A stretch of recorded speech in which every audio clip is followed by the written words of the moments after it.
Hi, everyone, and welcome to 3GNY Stories Live, WEDU Wednesdays. I'm Farah Kraus, 3GNY board member and grandchild of two Holocaust survivors. I'm thrilled to be here for our 10th WEDU Wednesday featuring guest speaker Yoni Litwok, who has a fascinating story to share.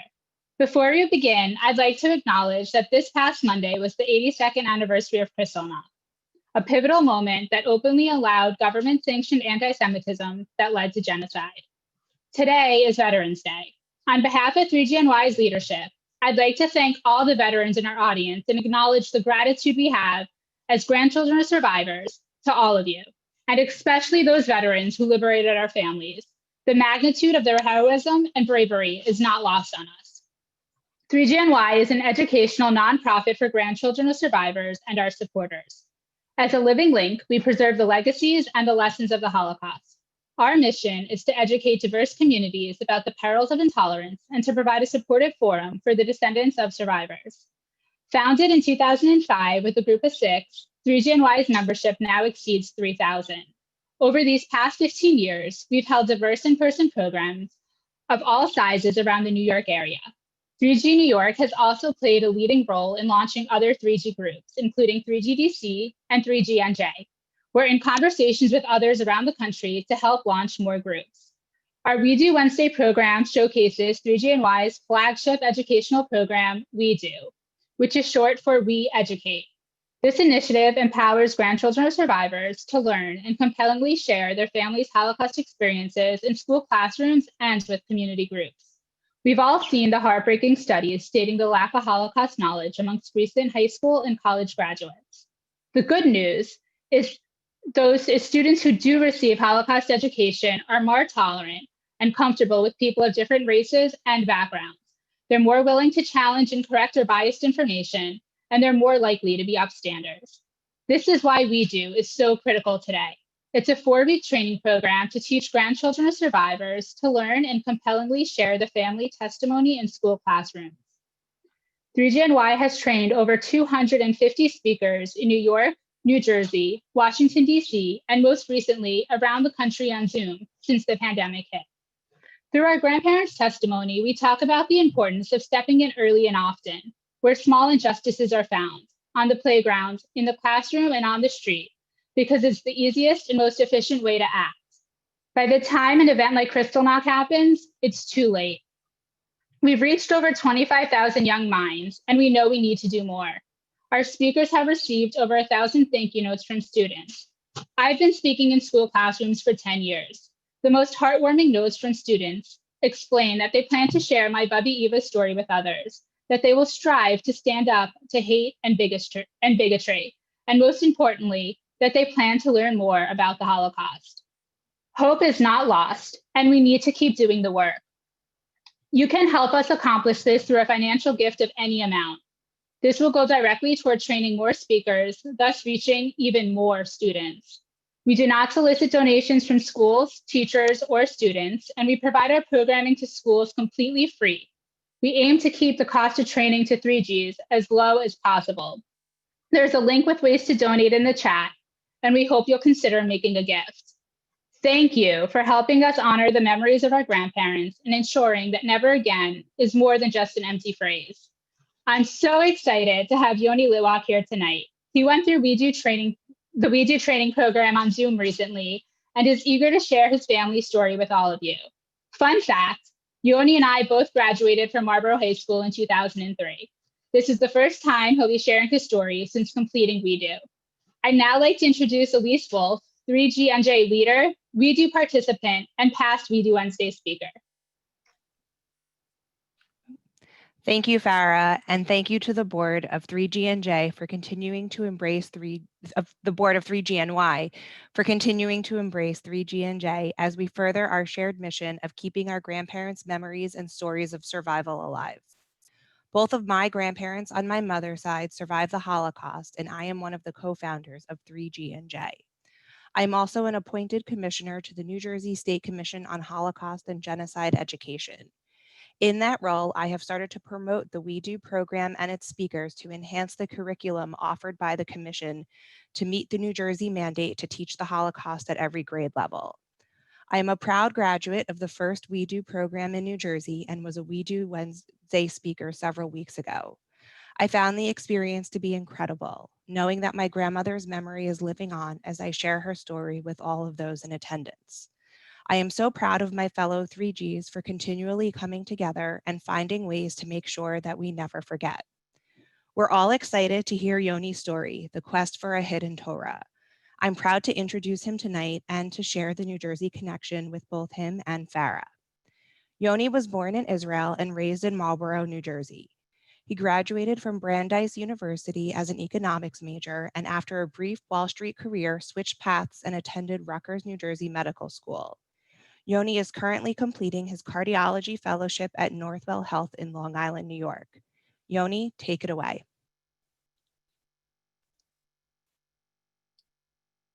Thank you, Elise. Thank you, Farah. Good evening to everyone, and thank you all so much for joining us tonight. It's such a privilege to be able to share a part of my family's story with each of you, and I'm tremendously grateful to the board of 3GNY for this opportunity. I'd also like to encourage all 3Gers on this call who have not yet done so to consider participating in the WEDU training class and learning how to share your family's story with others. It's an incredibly rewarding experience. Tonight's story is in a slightly different format than one might expect when hearing a story that revolves around the Holocaust. Although shaped by events that transpired over 80 years ago, a large part of my story is incredibly recent. 2 years ago, I discovered a recording of my papa, also known as Ziggy, providing testimony to the Shoah Foundation. What began as me listening to Papa tell his story became an obsession of learning everything I could about my family's history. Over the past 2 years, I've spent countless hours on this project. And tonight, I'd like to share that experience with you, a story I've called The Quest for the Hidden Torah.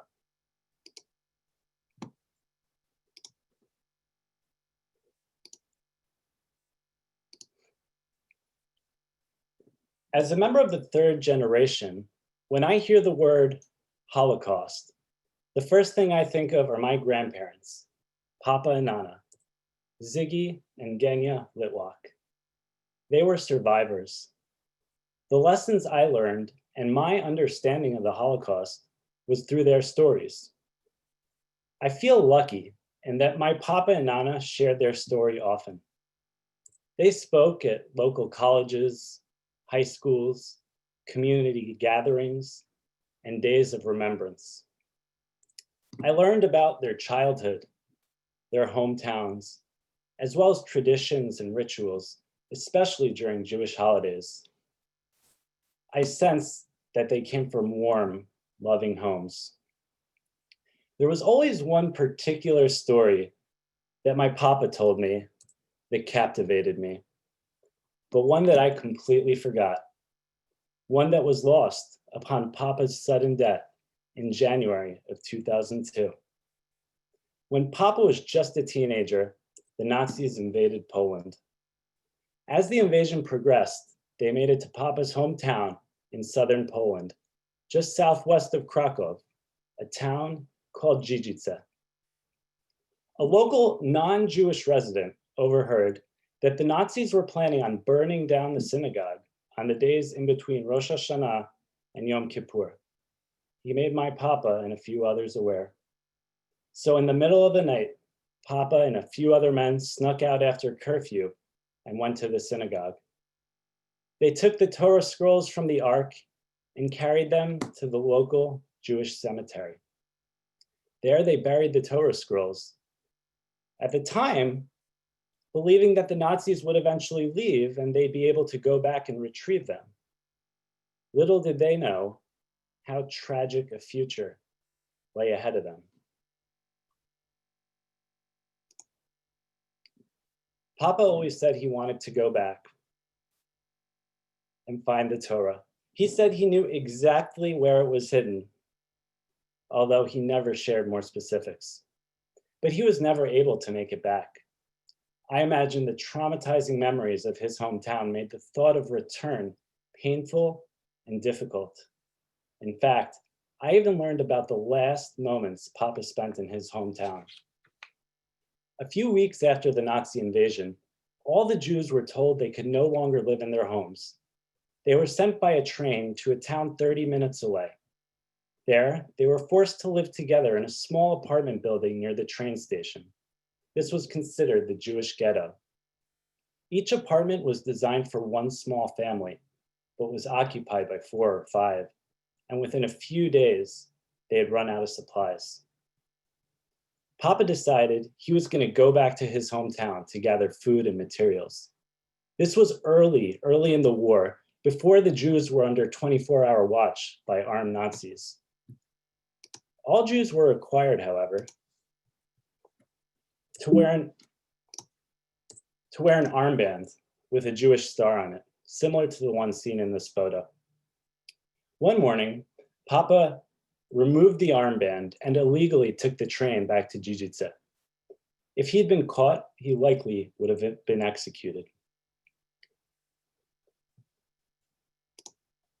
When he arrived, he went to see a former employee of his father. His father had owned a general merchandise store. Papa tracked the man down and said, "Please, I need your help. We're out of food, out of supplies. We're starving." The man, who was not Jewish, said, "Of course, I could never refuse you. Your father gave me a job. He paid me and allowed me to support my family. I will help you. But you can't be seen getting onto the train with food and supplies. It'll be way too suspicious. I'll go gather the food and materials for you.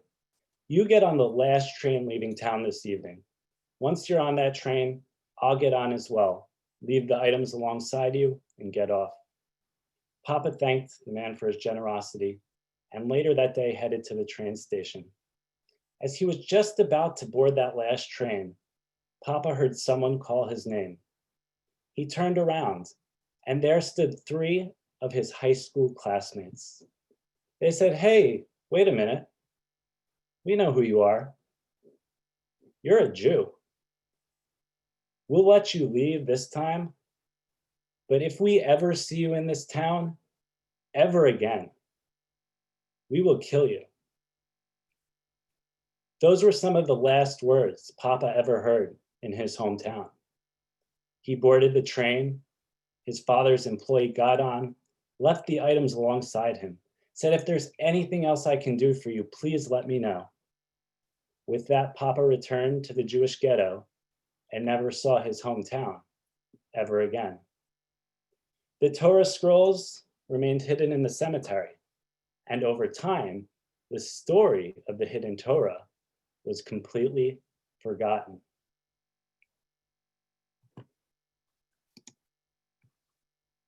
Then,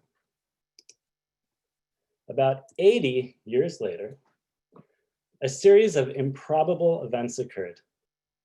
My parents decided to move out of the house I grew up in. As they packed up the house and sifted through their belongings, a recording was found of Papa telling his story. I watched the DVD, and in April of 2018, just a little over 2 years ago, the story of the Hidden Torah came back to life. They advised us that between Rosh Hashanah and Yom Kippur, our temple will be destroyed. They advised some of the elders of our congregation, of the Jewish congregation, and my uncle with a few other men went at night between Rosh Hashanah and Yom Kippur and removed all the scrolls. And we had somebody at our cemetery, Polish man that worked for the cemetery, and all the scrolls were hidden somewhere in the cemetery.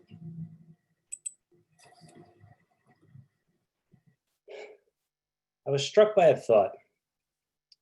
Papa was not able to fulfill his goal of finding the Torah, but maybe somehow I could try. Maybe I could help my Papa accomplish his dream. My first action was locating the town. I remember the first time I searched for it on Google. I typed in Jijitsa with J's, trying to phonetically translate my grandfather's Polish accent.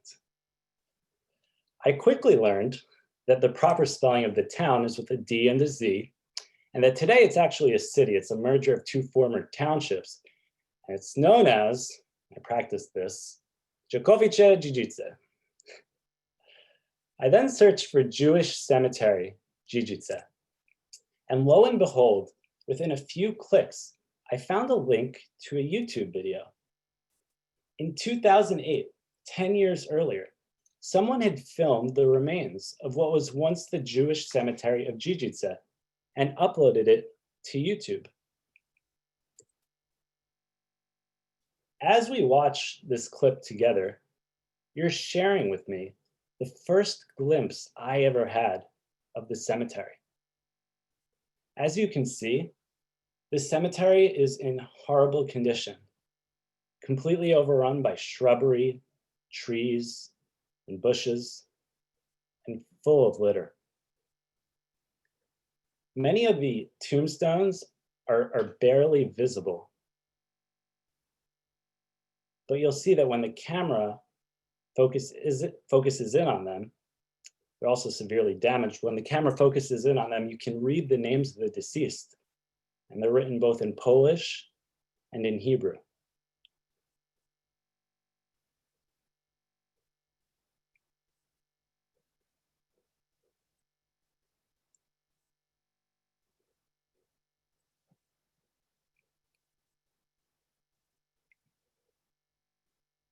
Within 15 minutes of starting this journey, I had virtually located the cemetery. So then what? I found the cemetery, but how was I supposed to learn more about it? I commented on the YouTube video. Remember, this had been uploaded a decade earlier, but I asked the person who uploaded it, do you know if the cemetery is still there? Within a day, he or she responded, yes, it is. It's even being cleaned now. What? Being clean now? That was not expected. I wrote back, explaining that I'm tracing my family's roots, and asked the person if they knew where I could obtain some more information. Despite trying to reach this person numerous times, after this last message I sent them, they never responded to me ever again. I had hit a dead end and was not sure how to proceed. I'm lucky that my father-in-law, Ira Brenner, a member of the second generation, is a psychiatrist who has specialized in the psychological trauma of Holocaust victims and has numerous contacts in Poland. Through Ira's help and a string of forwarded emails, I was connected with a local resident. This man is named Slavik. Slavik, just like many of us on the call, is a member of the third generation. He's also one of the few Jews who lives in this part of Poland. His family has lived in the same town, Pszczyna, for over 8 generations. His grandparents returned home after the Holocaust. Slavik is 30 years old. He's a historian, a social activist, and a PhD student. Similar to the cemetery in Jijitsa, the cemetery in Pszczyna, Slavik's hometown, also survived the Holocaust, but in the post-war period was neglected, and as Slavik told me, became swallowed by vegetation. In 2005, get this, when Slavik was 15 years old, he became the sole caretaker of the cemetery, the resting place for several generations of his grandfather's family. Slavik says that he knew from the first moment he ever entered that cemetery, he could not remain indifferent to its condition, and that hidden behind the tombstones, he wanted to learn more about the stories of the buried.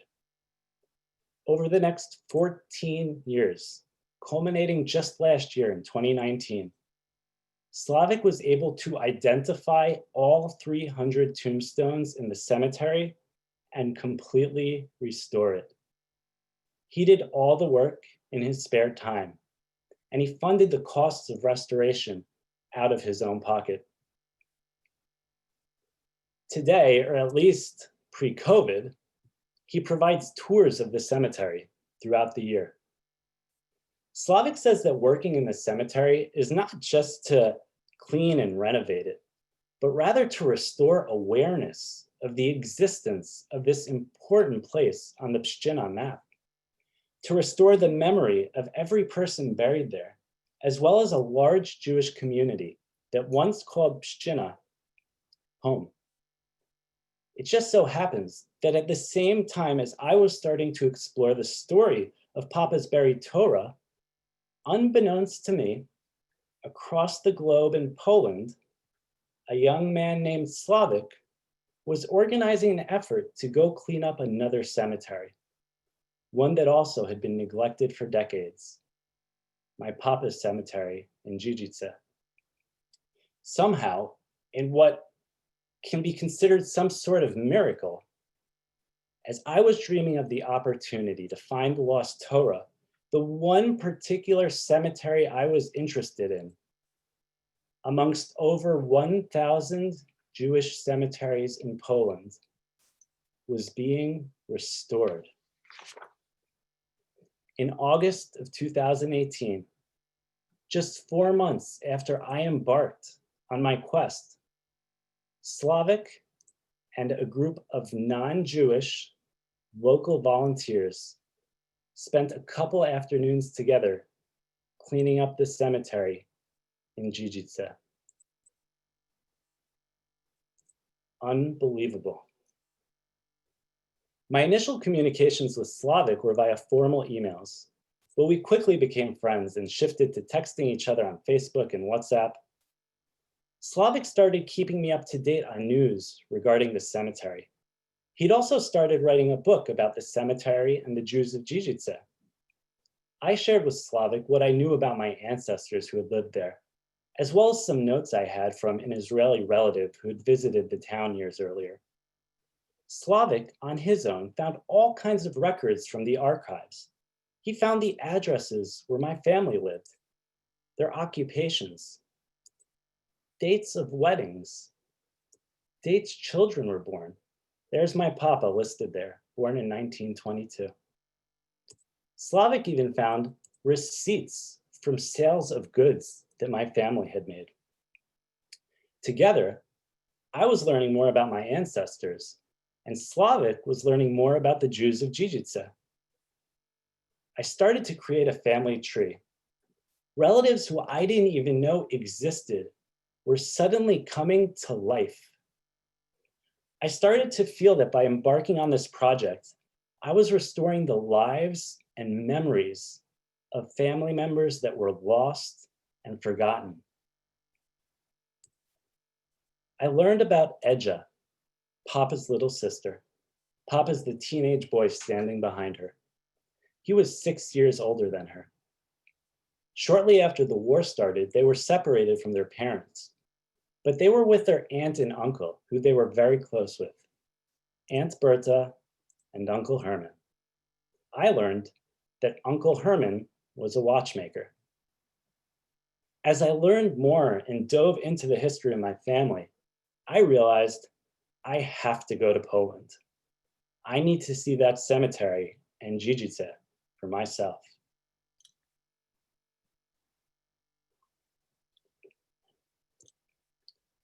Last August, just over a year ago, and only 16 months after the story of the Torah was resurrected, my wife Logan, my parents, and I embarked on a family journey to Poland.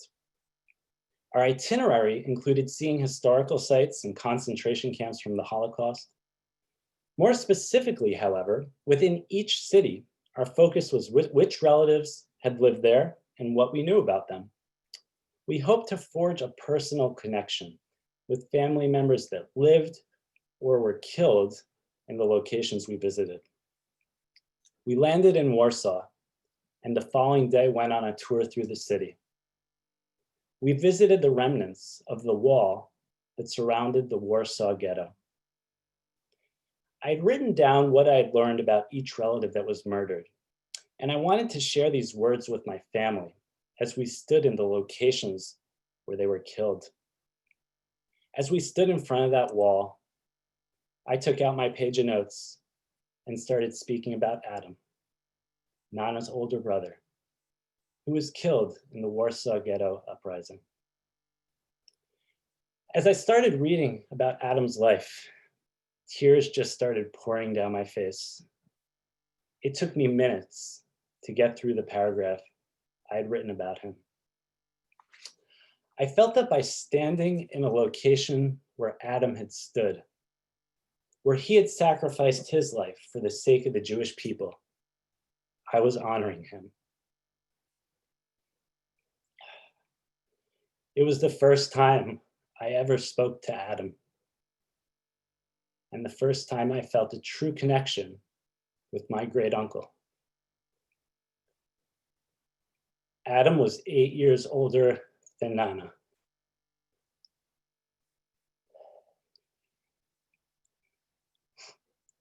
She called him her protector. They had a big radio in their house that was always playing music. And Adam would teach Nana and their sister Bronca all the newest dance moves. They were always singing and dancing together.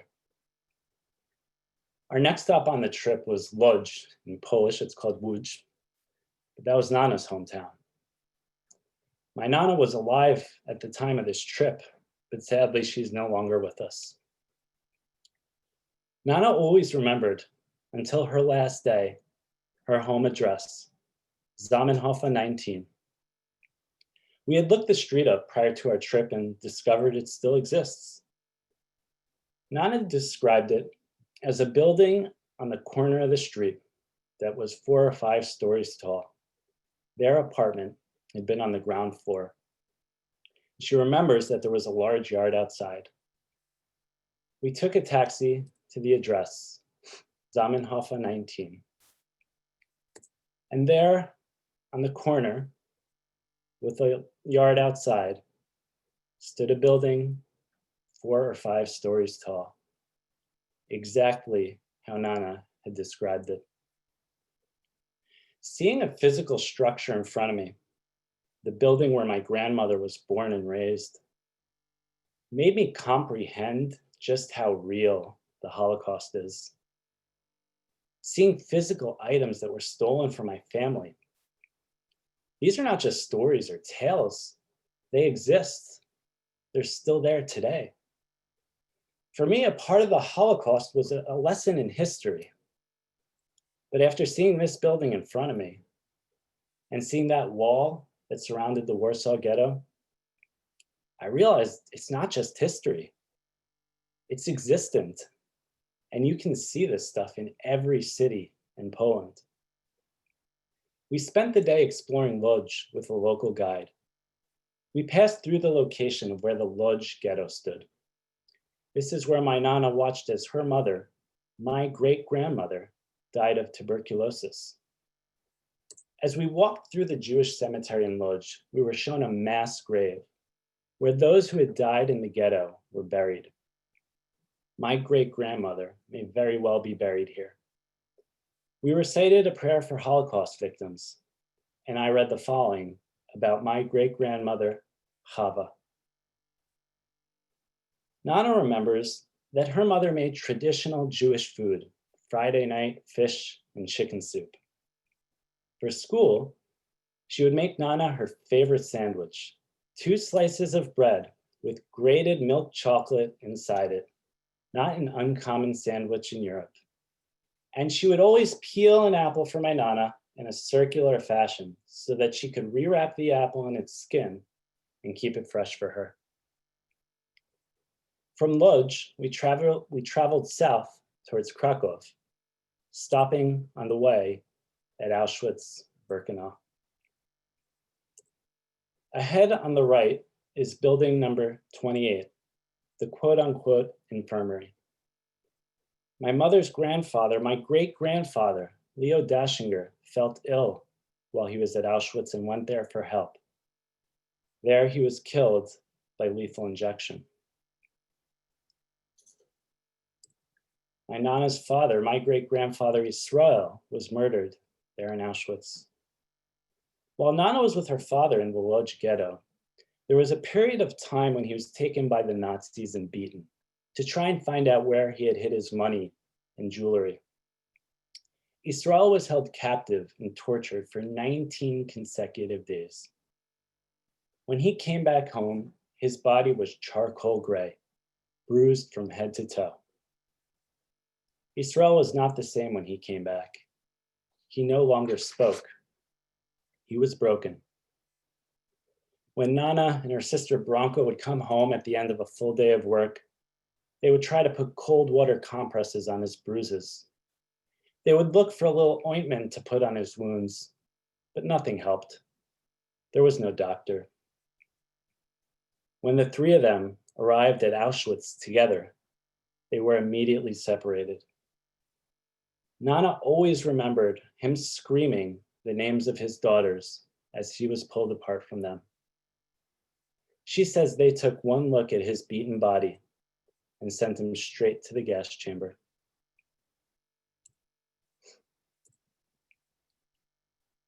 Papa's little sister, my great aunt, little Edja, along with Aunt Berta and Uncle Herman. Papa had been separated from them and was working in a labor camp. He heard that a Jew in Wadowice had killed a Nazi, and as a result, the Nazis sent a few thousand Jews from Wadowice to Auschwitz, including Edja, Berta, and Herman. We spent the next day learning about the Jews of Krakow, and the following day was devoted to Jijitsa. I'd been in touch with Slavik, and he planned on meeting us at the cemetery at 10 a.m. Our drive ended up being shorter than what we had expected, so we arrived to the location of the cemetery about a half hour before him. Our driver didn't know specifically where to drop us off, but I remembered that I'd seen on the YouTube video that there was some commentary that the cemetery was located across from an elementary school. I approached a wooded area across from a building, and I noticed a clearing in the brush off to the left. I then saw a sign, one that was recently placed by Slavik, identifying this as the Jewish cemetery in Jijitsa. From my living room in Long Island, New York, where I first remembered Papa's story, I was now standing in the Jewish cemetery of Dziedzice. I had arrived. It's hard to describe how I felt as I entered the cemetery. I was completely overwhelmed by so many different emotions. I felt proud that I'd found the cemetery, that I'd traveled and made my way to it. Proud that along the path, I learned so much about my own family history, as well as the history of the Jews in the Holocaust. I could feel Papa smiling down on us. I also felt complete serenity, total harmony while standing in that cemetery. The cemetery felt warm and peaceful. I felt as if the cemetery and the trees surrounding it were giving me a big hug and welcoming me back. There was a sense of belonging there. I feel tremendous gratitude to the cemetery. I'm thankful it persevered despite the devastation it endured. This is our proof. This is our community. These are our people. We slowly started to explore the cemetery. It's a small area, about the size of 1 acre. Some of the tombstones still stood in their original locations, while others were on the ground, and some had been neatly laid along the wall. Slavik arrived, and immediately began giving us a detailed history of the cemetery. He knew the dates of the tombstones and could identify the time period of the burial based on the material the stone was made of. He could give a biography of nearly every single person buried there. He knew what they did for a living, how they died. He even knew where some of their descendants live today. Slavik pointed out an area where my papa's grandmother, Sally Siegel, is likely buried, although the tombstone no longer exists. Slavik handled the stones with such care, like they were his own fragile possessions. If they were a little dirty, he would gently brush them off. It was so clear how much he cared for these people and for their memories. Slavik shared some stories of his grandparents with us, and when he talked about the Jewish holidays, it reminded me so much of Papa, especially the way he said Yom Kippur. We were blown away by Slavik's knowledge of the cemetery, as well as his dedication to restoring the memories of Jewish communities in this part of Poland. I'm very excited to share that 3GNY is going to be hosting a special event with Slavik December 6th at 3 p.m. So stay tuned for some more information about that. After we left the cemetery, we spent the rest of the day exploring other parts of Jijitsa where my family had lived. I took this photo of a small store I walked by. You'll notice on top of the doorway, it says never give up. And on the door itself, the words power in your hands. I felt these words were speaking to me directly. Keep going, keep searching. You'll find more. Never give up. So how did the search for the Torah conclude? It's difficult to know exactly where the Torah is hidden or buried. I believe deep down that Torah is still in that cemetery today. There's an area in the back of the cemetery that hasn't been cleaned yet. And in that area, there's a World War I monument, as well as a small plot where children were buried.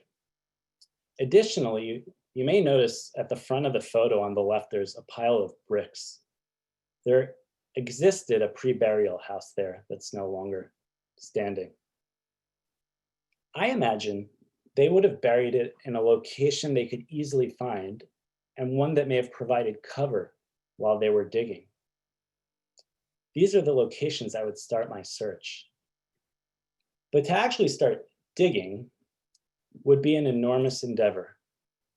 The ground is rock hard. Parts of the cemetery are still overgrown. I do not know if it's legal. I thought maybe if they buried the Torah in its ornaments, a metal detector could help. I've read about ground penetrating sonar. But what did they do with it? Did they wrap it in a blanket, in a tallis, put it in a bag? And after 80 years underground, what condition would it be in? Is it still even salvageable? I've not given up hope, although I'm at a little bit of a dead end. However, as my wife Logan pointed out to me, maybe the search for the Torah was a search for something even larger. For is the Torah not the greatest symbol of who we are? Maybe the search for the quote unquote Torah was a pursuit of something deeper. My own identity, my family history, the history of the Jewish people. And yes, Slavik did finish writing his book about the people of Dziedzice in the cemetery, and he mailed me a copy. In the book, you will read about Zygmunt Litwok and see him pictured with his new bride, Genya, my Papa and Nana. They are now forever documented and remembered in the history of the Jews of Jijitsa. This journey I've been on over the past 2 years has been a roller coaster. At times it's painful and sad. Other times I feel so rewarded that I'm learning about my ancestors. My grandparents were very special people. They went through living hell just because they were born Jewish. They're no longer here with us, but the lessons they shared with me will stay with me forever. Papa once said, "The words never forget are often spoken. They mean two things to me. First, never forget the people that suffered and died for the only crime they committed.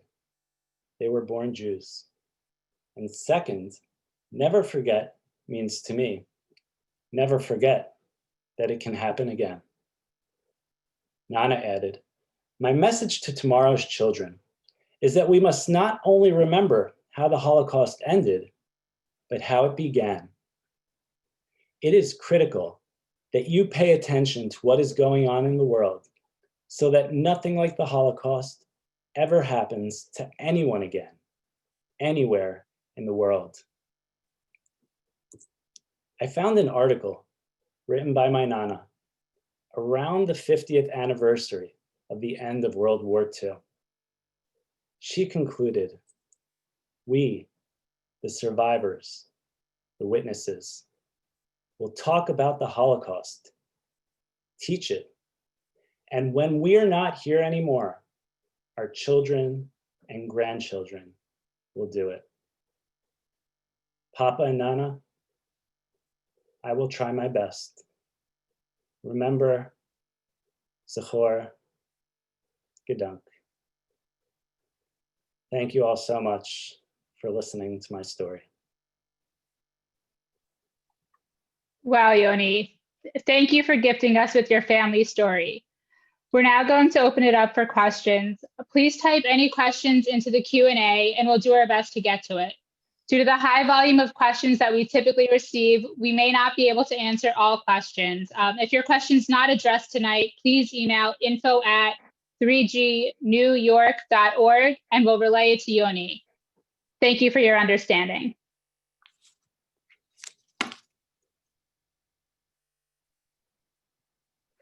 Yoni, how can you use your story to teach non-Jewish groups about the Holocaust? So one of the greatest things I learned in the WEDU class was how to use my story to teach non-Jewish groups, to teach high school students that might not be familiar with the Holocaust. And I think two of the biggest themes in my story are my Papa and the Torah, someone I love and care for dearly, and an object that means a lot to my family and has a tremendous amount of value. So what I learned from the class is, when speaking to students, to try and make this story relatable to them, to have them think of a relative or a friend or someone that they care for so dearly, that loves them so much. And to also think of an object that means a lot to their family, whether it be a photograph, an item of jewelry, or some clothing that's been handed down for generations. And to just imagine if that person you cared for so much had that item taken away from them just because of who they were. That's how I try to transform this story to a different crowd. Thanks, Yoni. And I just want to echo what Farah said, because that was really an incredible story. One of the other questions we have is, how did your trip impact your view of Holocaust education in the United States? So my father-in-law, Ira, in one of his books, he talks about a natural disaster that I think happened in Japan. I don't remember where it was, but it was a long time ago and thousands of people were killed. And they surveyed the generations following this tragedy to see what sort of impact it had on them. And after the third generation, basically it was forgotten and no one really had any memory of that tragedy. That's my biggest fear with Holocaust education. The torch has been handed down now. We still have our survivors with us, but it's now up to the second generation and the third generation to teach these stories. And it's our responsibility. And my biggest fear with Holocaust education is that saying never forget might not be enough for my generation's children. We heard never forget come from witnesses, from survivors. We heard their stories of just miraculous stories of how they survived, about their families that they lost. We heard their accent. We saw numbers tattooed on arms. All those experiences, at least my generation's children won't get to have. So I think there has to be a tangible component to Holocaust education. I've always felt strongly that all Jewish children should go visit Israel. And after my trip to Poland, I feel the same way about Poland. When you walk around Poland, you walk through concentration camps. You go through Auschwitz. You see cities that had thousands of Jews where the entire Jewish population was killed. And you could also walk into a cemetery like I did and see a tombstone face down, covered in dirt, lift it up, brush it off, read the name of the person buried there, and you've restored their memory and their spirit. And to me, I think that's what our generation has to utilize when teaching the Holocaust, show that it's still there and allow our children to have an experience that they can relate to.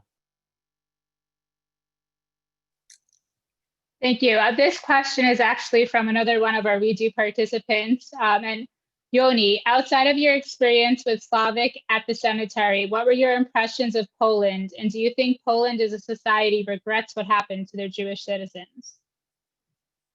I had such a positive experience with basically everyone I interacted with in Poland. We hired a tour group, but then within each city, they arranged for a local historian basically to give us a private tour. And these were all non-Jewish Polish individuals that had immersed themselves in learning about the history of the Holocaust and the history of the Jews, and had studied this, through graduate school.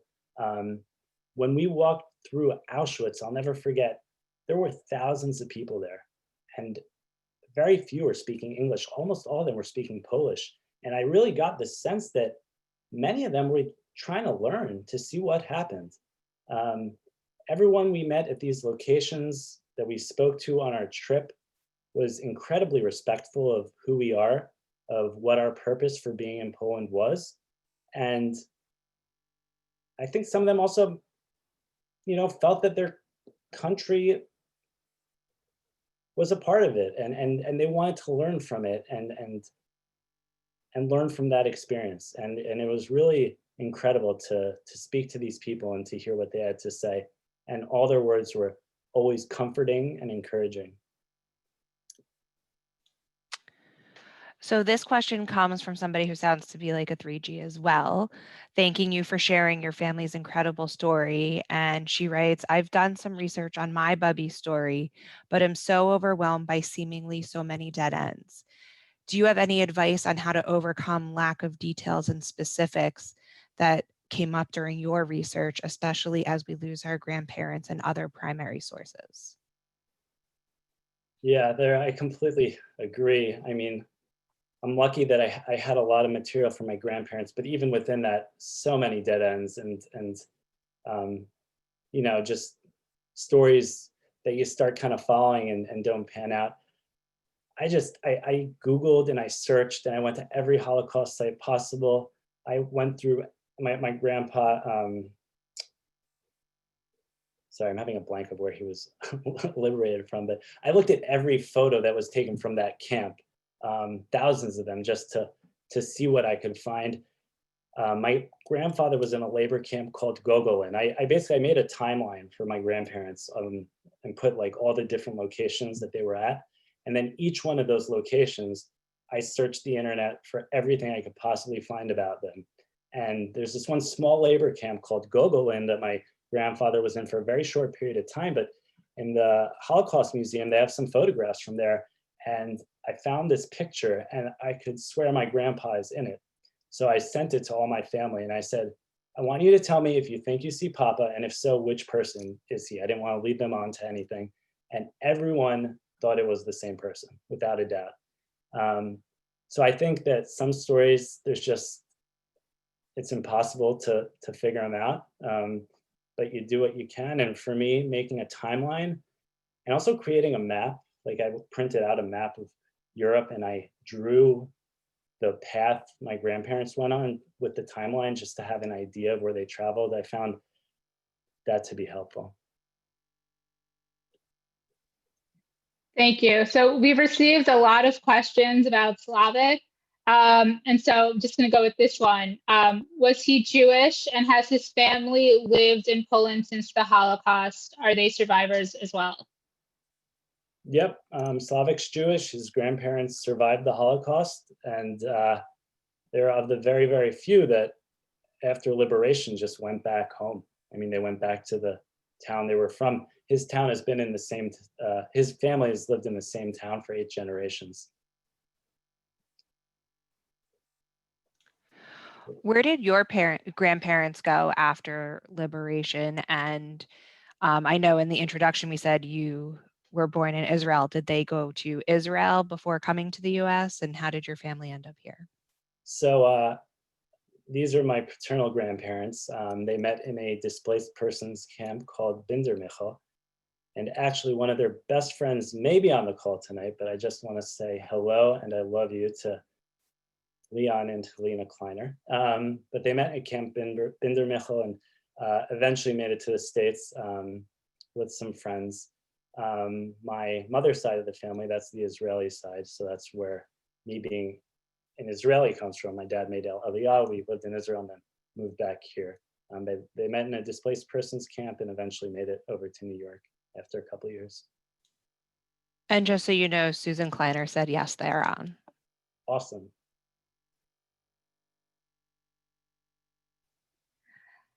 So now we're going to plug the WEDU program. Yoni, have you considered telling this story to others, such as high school students? Absolutely. WEDU is an incredible experience. I know it used to be an in-person class, but given the times, it became virtual, which was actually almost, like a blessing in disguise. We had people from all over the world on this class together, and we learned how to build an outline of our story and to make it flow and make it relatable to high school students so that it would be valuable to them. And then we shared our stories with each other, and I was blown away. I mean, the stories people have that they've learned from their family are just remarkable. It's hard to put into words, but each time someone else would speak, you'd be at a loss of words at the stories they would share. So I know WEDU's doing some virtual teaching with different schools. Schools aren't allowing in-person, visiting guest lecturers right now, but WEDU is arranging for virtual events. And so through WEDU, I'm excited to have the opportunity to teach some high school classes. So another question about Slavic here is, obviously the work he's doing is incredible. And do you know if the wider Jewish community is aware of his efforts in any way, and whether any appreciation has been shown for that? I don't. I mean, to me, Slavic is like the most amazing person in the world. And I'm always, when I speak to him, I'm just like, so many people should know about what you're doing. It's so amazing. It's not just these 2 cemeteries. When you look at, he posts everything he does on Facebook, every week he's doing something new. He's restoring a cemetery. He's writing an article about a town. He is going in front of a local government to try to get them to recognize a certain location or to build a monument to recognize a town. His work is definitely under-recognized, I think. But hopefully, since we'll be having him join us in December, he'll get a little bit more exposure and people will take note because he needs to be recognized for the work he's doing. He's single-handedly,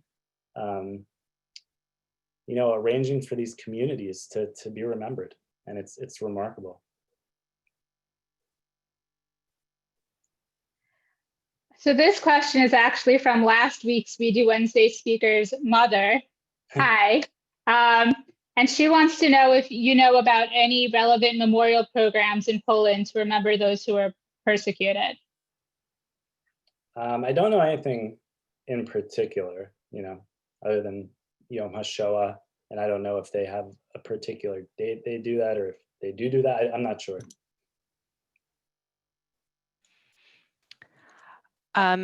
Because you mentioned it, do you think you could share with us the name of Slavic's book, and if his Facebook page is public? I think a lot of people on this call would be very interested in following him and his work.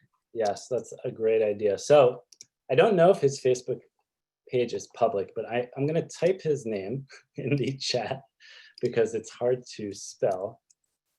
And then maybe I will put a link to his website, because in addition to all the work he does, he has written numerous books. Like when you scroll through his publications, there's like dozens of them there. Sorry, it's still taking me time to publish his name. And then I think I sent it. I'm also going to put the link to his website, which is in Polish. Slavic speaks English. Polish is his first language. So you have to translate the website from Polish to English, but that should be done automatically by your computer. But everyone should check out Slavic and the work he does, because it's unbelievable.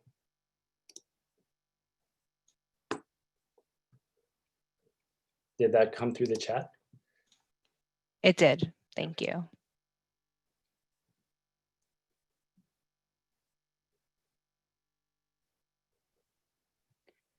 Yoni, thank you for speaking tonight and for sharing your grandfather's story. And Elise, thank you for joining us, sharing what 3G New Jersey is up to, and for being a part of our program. And thanks again to all you viewers, wherever you're located, for joining us. We're glad you took the time to hear Yoni speak words that must never be forgotten. If you haven't yet made a gift to support our educational programs, we hope you'll consider making one now. Please refer to the chat for ways you can donate. Thank you. Also, importantly, if you have connections with educators who want our speakers like Yoni to present to their classes, please be in touch with us. We hope to see you again soon. We have some great virtual events coming up. The next WEDU Wednesday is on December 9th. Anna Schumann Gallegos will share her grandfather Max's story. He ran a salon in Krakow, got married in the ghetto, and survived a series of concentration camps. Ultimately, Max founded the New Krakow Friendship Society, an organization Anna is currently on the board of. This Sunday at 1 p.m., join us for an author series event with Bernice Lerner, who will discuss her book, All the Horrors of War, which tells the remarkable story of a poor Jewish teenager from the Hungarian provinces and a high-ranking military doctor in the British Second Army. The two converge in Bergen-Belsen, where the girl fights for her life and the doctor struggles to save thousands on the brink of death. This conversation will be moderated by 3GNY board member Shannon Sachs, whose grandmother was liberated from Bergen-Belsen. On Sunday, December 6th, we'll have a follow-up event with Slavic from Yoni's story to learn more about the important work he's doing to preserve Jewish cemeteries in Poland. We'll be sending out an email tomorrow with details and registration links for those events, as well as a recording of tonight's program. You can also check our past WEDU Wednesday speakers on 3GNY's YouTube channel. We encourage you to share our work with friends and family so we can ensure these stories are reaching as many people as possible. Thanks again for taking the time out of your evening to be with us. And thanks again to our veterans. Have a great night.